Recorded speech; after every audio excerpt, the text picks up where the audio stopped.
Skoraj 3 mesece je zeleni nahrbtnik in v njem zmajček Jurček potoval po Beli krajini in vrtičkarjem delil različne naravovarstvene naloge.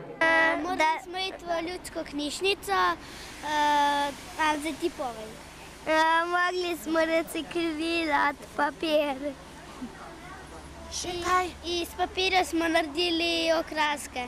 Pa še marsikaj so počeli. Naučili so se tudi, da morajo V koš hitati smeti upravega. Še kaj? Pa moramo zapirati vodo za sabo. Smo vodne vevež bivali, pa smo ružo videli, pa študenč. Vzgojiteljice v belokranjskih vrtcih ocenjujejo, da je zeleni nahrbtnik ekološki projekt, ki razvija okoljsko vzgojo na prijeten, otrokom prijazen način. Zato verjamejo, da ga bodo nadaljevali tudi prihodnje leto. Jaz menim, da je velikega pomena, da vzgajamo že najmlajše za skrb za naše okolje, za vodo, nasploh ekološke projekte, da uvajamo že v vrtcu.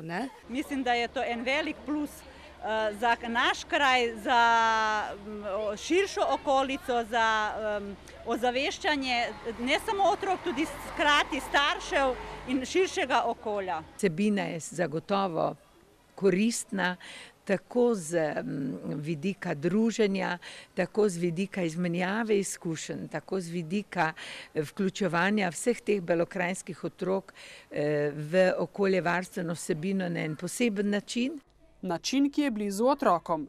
Ob današnjem zaključku projekta so zmajčku Jurčku še zadnjič pokazali, kaj vse znajo in zmorejo, ter mu obljubili, da bodo vse, kar so se v projektu naučili, tudi vestno izpolnjevali.